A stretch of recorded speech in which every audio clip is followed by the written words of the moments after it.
Good morning, dear students. I am PL Nareda, Assistant Professor, and today we are going to study phrasal verb. Phrasal verb जो topic है ये RPSC first grade, REET, RPSC second grade teacher आदि प्रतियोगिताओं में पूछा जाने वाला topic है। इसलिए यहाँ पर हम इस वीडियो के माध्यम से फ्रेजल वर्ब के बारे में ज्ञान प्राप्त करेंगे। तो शुरू करते हैं। सबसे पहली चीज है कि फ्रेजल वर्ब क्या होती है। A phrasal verb is a phrase consisting of a verb and one or more other sentence components such as preposition और an adverb। यहाँ पर सबसे पहले ये समझना आवश्यक है कि phrasal verb is a phrase. Phrasal verb एक फ्रेज होता है जिसमें वर्ब होती है और एक या ज़्यादा सेंटेंस कंपोनेंट्स हो सकते हैं, यानी उसमें एक सेंटेंस हो सकता है या दो सेंटेंस हो सकते हैं। और सच एज प्रीपोजिशन और एन एडवर्ब, उसमें हम एक प्रीपोजिशन को इंक्लूड कर सकते हैं, शामिल कर सकते हैं, या फिर उसमें एक एडवर्ब हो सकता है। यानी फ्रेजल वर्ब ऐसा दो शब्दों का समूह होता है जिसमें एक वर्ब हो सकती है, एक प्रीपोजिशन हो सकती है, या एक वर्ब हो सकती है या एक एडवर्ब हो सकती है। तो आइए हम यहाँ पर कुछ महत्वपूर्ण जो फ्रेजल वर्ब है उनके बारे में अध्ययन करते हैं। सबसे पहला जो है वो है आस्क आफ्टर। आस्क आफ्टर का मतलब होता है स्वास्थ्य की जानकारी करना। यानी जैसे हमें किसी के स्वास्थ्य की चिंता है और हम उसके स्वास्थ्य की जानकारी करना चाहते हैं तो हमें आस्क आफ्टर का प्रयोग करना पड़ेगा। जैसे कि यहाँ पे हैं, Kapil asked after his father while calling at home. जब कपिल ने अपने घर पे कॉल किया तो उसने उसके पिताजी के स्वास्थ्य की जानकारी प्राप्त करी। इसी तरह से फिर सेकंड है एक्ट अपॉन। एक्ट अपॉन का मतलब होता है असर डालना, यानी किसी भी चीज़ पे असर डालने के लिए इसका प्रयोग होता है। असर डालना मतलब प्रभाव जमाना। जैसे है his speech acted upon Sejal. उसका जो स्पीच था उसका सेजल पर बहुत प्रभाव पड़ा। एक्टेड अपॉन मतलब प्रभाव पड़ा। इसके बाद हमारी नेक्स्ट फ्रेजल वर्ब आती है बैक आउट। बैक आउट का मतलब होता है पीछे हटना। यानी जैसे दो सेनाएं लड़ रही है और उनमें से कोई पीछे हट जाता है तो उसके लिए आता है back out. Example, you promise me to help in need, you can not back out. तुमने मेरे से वादा किया था कि तुम मेरी हेल्प करोगे जब भी मुझे ज़रूरत पड़ेगी, और अब आप इस तरह से पीछे नहीं हट सकते। नेक्स्ट है बैकअप। बैकअप का मतलब होता है सपोर्ट करना, समर्थन देना। जब कोई व्यक्ति किसी व्यक्ति का सपोर्ट करता है तो उसके लिए बैकअप का प्रयोग होता है। For example, we backed up our team in the world cup. हम जो है वर्ल्ड कप में हमारी जो टीम है उसका बैकअप करेंगे। बैकअप मतलब हम उसको सपोर्ट करेंगे।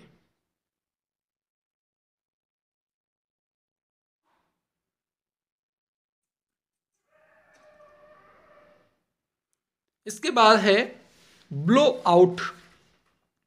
ब्लो आउट का मतलब होता है विस्फोट से उड़ा देना। जैसे फटाके चलाते हैं और उससे अचानक किसी चीज़ को उड़ा दिया जाता है, या बारूद से किसी को उड़ा दिया जाता है, उसके लिए ब्लो आउट का प्रयोग किया जाता है। ही ब्लू आउट द लैंप। या धमाके से किसी चीज़ को बंद कर देते हैं तो वहाँ पर भी इसका प्रयोग होता है। यानी उसने लैंप जो है उसको बुझा दिया। ब्लू आउट मतलब ऐसे झटके से बुझा दिया। Break down. ब्रेक डाउन का मतलब होता है खराब हो जाना। जब कोई मशीन खराब हो जाती है, जैसे मान लो कार है चलते चलते खराब हो गई, तो उसके लिए ब्रेक डाउन प्रयोग होता है। The car broke down as we reached Kanvas. जैसे हम कनवास पहुँचे तो कार जो है वहाँ पे खराब हो गई। इसके बाद है ब्रिंग राउंड। ब्रिंग राउंड का मतलब होता है होश में लाना। जब कोई व्यक्ति अचानक बेहोश हो जाता है और फिर डॉक्टर के द्वारा उसको होश में लाया जाता है, तो उसके लिए ब्रिंग राउंड फ्रेजल वर्ब का प्रयोग होता है। He fainted on the news but he was brought round after an hour. जैसे उसने बुरी खबर सुनी तो वो बेहोश हो गया, लेकिन उसको 1 घंटे के बाद जो है होश में लाया गया। Bring forth. ब्रिंग फॉर्थ का मतलब होता है पैदा करना, उत्पन्न करना। Trees bring forth new leaves इन स्प्रिंग। पेड़ जो है पत्तियों को जन्म देते हैं। कब? स्प्रिंग में, बसंत के मौसम में। बसंत के मौसम में जो पेड़ है वो पत्तियों को, नई पत्तियां उनके लग जाती है, तो उसके लिए ब्रिंग फॉर्थ का प्रयोग होता है। इसी तरह से है ब्रिंग आउट। ब्रिंग आउट का मतलब होता है प्रकाशित करना। कोई भी चीज़ जैसे अखबार में प्रकाशित होती है तो उसके लिए ब्रिंग आउट फ्रेजल वर्ब काम में ली जाती है। I have brought out 3 papers. मैंने 3 पेपर पब्लिश करवा दिए हैं। तो यहाँ पर मेरे जो पेपर थे वो जर्नल में प्रकाशित हुए, तो उसके लिए ब्रिंग आउट फ्रेजल वर्ब काम में ली है। फिर इसी तरह से है कॉल इन। कॉल इन का मतलब होता है किसी को बुलवाना। जैसे पुराने ज़माने में सेठ जी हुआ करते थे और वो दूसरे को बुलवाने के लिए भेजते थे कि जाओ उसको बुला के लेके आओ। He called in Mahesh from the home. उसने महेश को बुलवाया है, यानी महेश को जो है बुलवाने के लिए भेजा है किसी को, तो कॉल इन का प्रयोग हम यहाँ पे करेंगे। Carry on. कैरी ऑन का मतलब होता है जारी रखना। जब कोई कार्य जारी रखा जाता है तो उसके लिए कैरी ऑन का प्रयोग किया जाता है। Please carry on your study. कृपया आपकी स्टडी को आप जारी रखें। अगर आपको सफलता चाहिए तो आप अपनी स्टडी को प्लीज़ कैरी ऑन रखिए। Carry out. कैरी आउट का मतलब होता है पालन करना। जैसे किसी ऑर्डर को अगर पालन किया जाता है, उसको एज इट फॉलो किया जाता है, तो वो कैरी आउट होता है। Ram must carry out the order of his parents. Ram को जो है उसके माता पिता के ऑर्डर को पालन करना ही चाहिए। Close down. क्लोज डाउन का मतलब होता है स्थायी रूप से बंद कर देना। कोई भी फैक्ट्री है या कोई मशीनरी है, अगर उसको हम पूरी तरह से बंद कर दें, फिर दोबारा उसको चलाने की संभावना नहीं हो, तो वहाँ पर क्लोज डाउन का प्रयोग किया जाता है। He close down the cloth mill now. उसका जो क्लॉथ मिल था वो अब पूरी तरह से बंद हो गया है, तो उसके लिए क्लोज डाउन का प्रयोग होगा। फिर इसी तरह से है कम अक्रॉस। कम अक्रॉस का मतलब होता है अचानक मिलना। जैसे मान लो कोई तुम्हारा मित्र है और 10 साल बाद अचानक मिल जाता है, तो उसके लिए कम अक्रॉस फ्रेजल वर्ब काम में ली जाती है। I came across an old friend in the market. मुझे अचानक मेरा मित्र जो है मार्केट में मिल गया। मेरा बहुत पुराना मित्र था और वो अचानक मुझे मार्केट में मिल गया।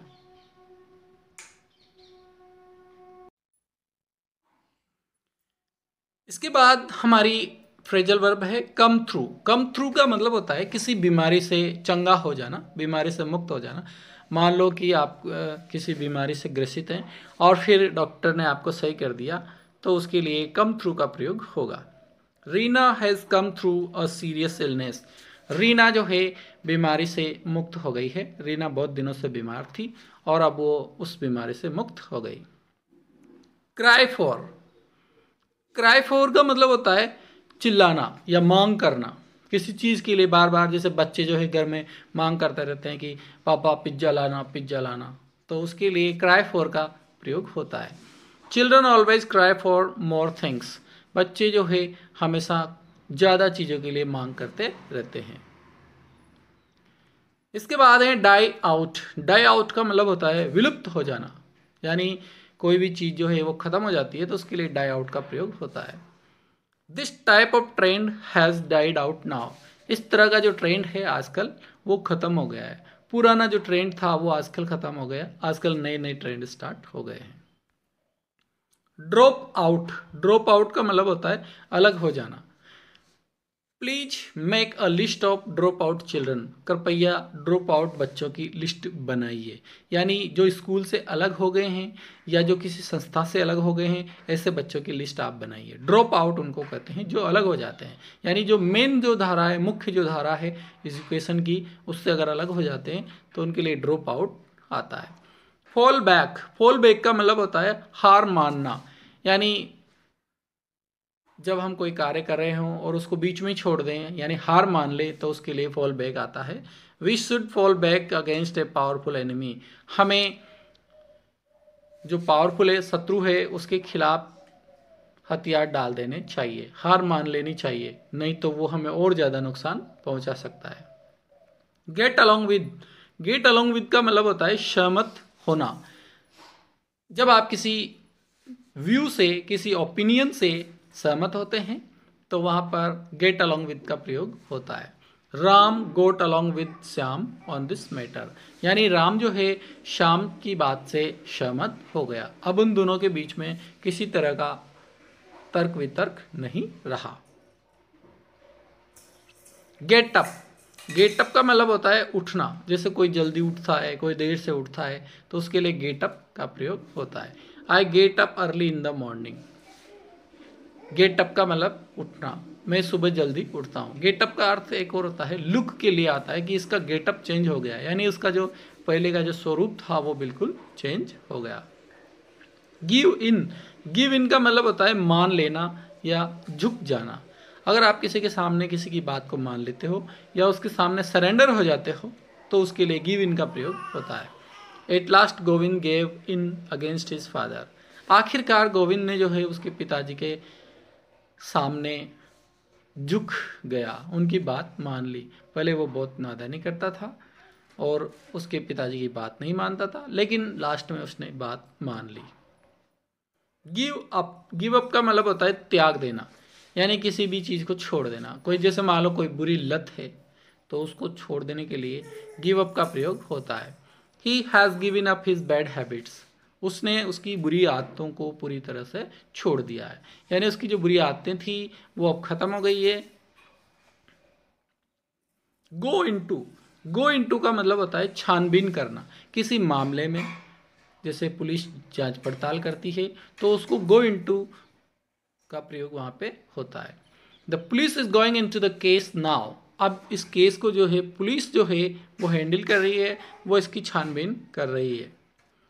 एनक्वायर आफ्टर, किसी के हालचाल पूछना। एनक्वायर आफ्टर का मतलब होता है किसी के हालचाल पूछना। जैसे कोई बीमार है और उसके बारे में पूछते हैं, जैसे हम फोन पे पूछते हैं और क्या हाल चाल है, तो इसके लिए इंक्वायर आफ्टर का प्रयोग होता है। Saloni inquired after my mother whenever she called me. Saloni मेरी माँ के हाल चाल पूछती है जब भी वो मेरे को कॉल करती है। तो इंक्वायर आफ्टर का मतलब है हाल चाल पूछना। इंक्वायर इनटू का मतलब होता है छानबीन करना। किसी भी मैटर की छानबीन करने के लिए the police is going into, the police is, यहाँ पे गोइंग इनटू जो है इसकी जगह इंक्वायर इनटू का भी प्रयोग किया जा सकता है। यानी गोइंग इनटू का मतलब भी वही होता है जो इंक्वायर इनटू का होता है। द पुलिस इज इंक्वायरिंग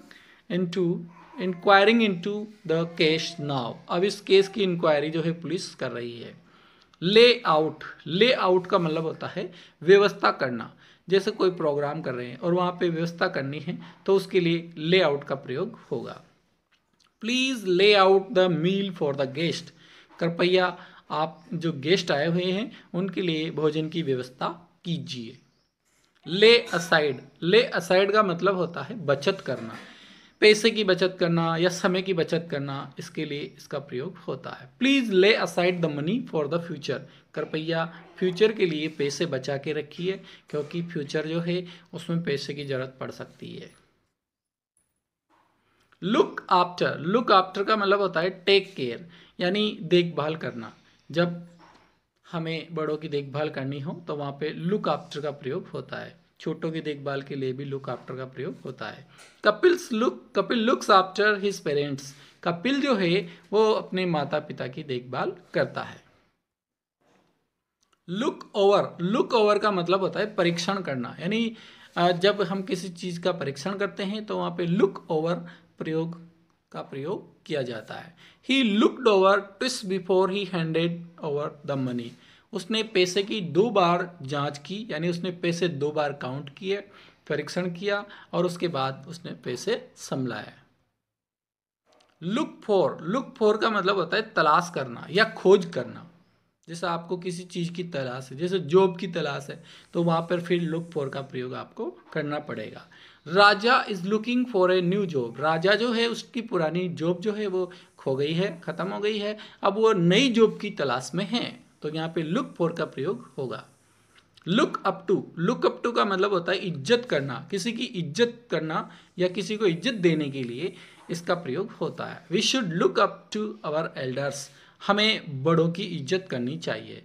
हम रेस्पेक्ट की भावना जो रहती है उसको लुक अप टू कहा जाता है। मेक आउट का मतलब होता है पता लगाना। जैसे आप किसी चीज़ की छानबीन कर रहे हैं और उसमें कोई नई चीज़ ढूंढना चाहते हैं, तो वहाँ पे मेक आउट का प्रयोग होगा। You can not make out this puzzle. आप इस पजल को मेक आउट नहीं कर सकते, यानी इसका पता नहीं लगा सकते, इसको सॉल्व नहीं कर सकते।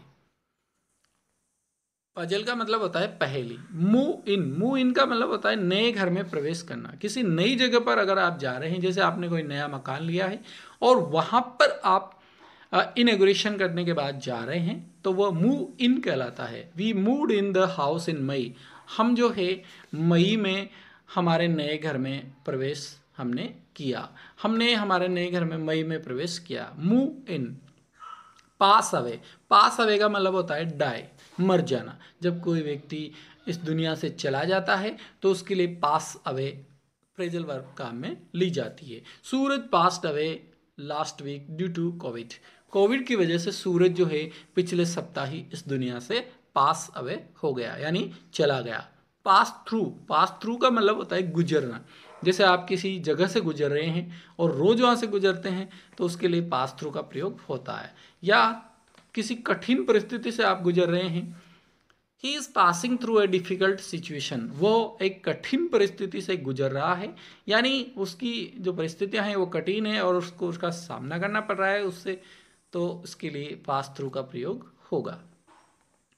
पुल इन का मतलब होता है आकर्षित होना। पुल इन यानी किसी की ओर अट्रैक्ट होना, तो उसके लिए पुल इन का प्रयोग होता है। जब कोई लड़का या लड़की की तरफ आकर्षित होता है तो उसके लिए पुल इन का प्रयोग होता है। I was pulled in by her beauty. I was pulled इन, यहाँ पे जो है इन छूटा हुआ है, pulled in by her beauty, मैं उसकी ब्यूटी से आकर्षित था।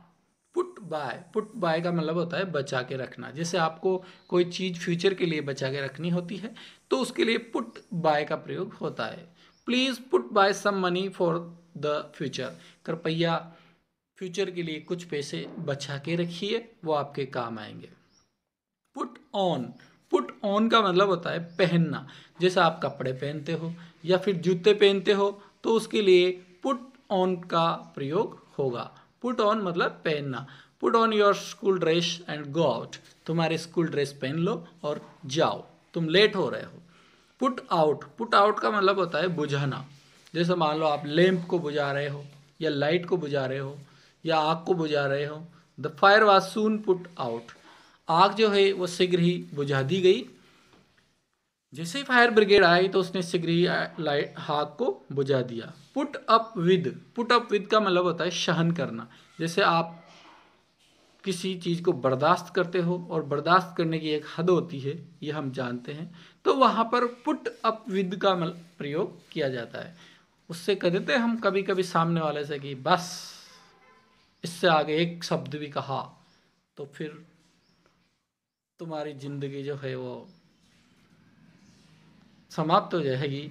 तो इस तरह के जो शब्द होते हैं उसके लिए आता है पुट अप विद, सहन करना। You have to put up with the orders of the elder. तुम्हें बड़ों की ऑर्डर्स को सहन करना चाहिए। रन ओवर का मतलब होता है कुचल देना। जैसे मान लो किसी गाड़ी से किसी को कुचल दिया गया, तो वहां पर रन ओवर का प्रयोग होगा। The bus rain down a child. Rain over, यहाँ पर डाउन गलती से लिख गया, रेन ओवर ए चाइल्ड। बस ने जो है बच्चे को कुचल दिया। सेट इन का मतलब होता है प्रारंभ कर देना, प्रारंभ कर देना या प्रारंभ होना। कोई भी चीज जो है वो अगर स्टार्ट होती है तो उसके लिए सेट इन का प्रयोग होता है। Winter has set in, winter जो है वो शुरू हो गई है, अब जो है विंटर का मौसम शुरू हो गया है। स्टैंड बाय, स्टैंड बाय का मतलब होता है समर्थन करना। जैसे आप किसी पार्टी को सपोर्ट कर रहे हो तो वहाँ पर आपको स्टैंड बाय का प्रयोग करना पड़ेगा। He stood by me in my difficulties, वो हमेशा मेरे साथ खड़ा रहता है जब भी कोई प्रॉब्लम आती है। तो टेक टू, टेक टू का मतलब होता है पसंद करना। जैसे कोई किसी को पसंद करता है, सगाई के लिए जाते हैं तो लड़का लड़की को पसंद करते हैं, उसके लिए टेक टू का प्रयोग होता है। सपना टेक्स टू राम, सपना जो है राम को पसंद करती है। ईयर्न फॉर, ईयर्न फॉर का मतलब होता है तीव्र लालसा। कोई भी कार्य या कोई भी पैसे के लिए जो लालसा होती है कि ये तो मुझे मिलना ही चाहिए, उसके लिए ईयर्न फॉर का प्रयोग होता है। ही ईयर्न्स फॉर मनी, वो जो है पैसे के लिए बहुत लालसा रखता है। जैसे कि हमारे यहाँ पे कहा जाता है कि पैसे के लिए बहुत मरता है, तो उसके लिए हम यहाँ पे काम में लेंगे ईयर्न्स फॉर मनी, यानी वो पैसे के लिए बहुत मरता है, उसकी तीव्र लालसा है पैसे के लिए। तो दोस्तों ये जो वीडियो है ये आपके लिए बहुत उपयोगी होगा, आप इसको देखिए और इन फ्रेजल वर्ब को याद कीजिएगा। और इसी तरह के और वीडियो देखने के लिए मेरे चैनल PL नायरड़ा को सब्सक्राइब कीजिएगा, आपके दोस्तों को शेयर कीजिएगा, ताकि आप और अपने दोस्त प्रतियोगी परीक्षाओं में सफलता प्राप्त कर सके। Thank you.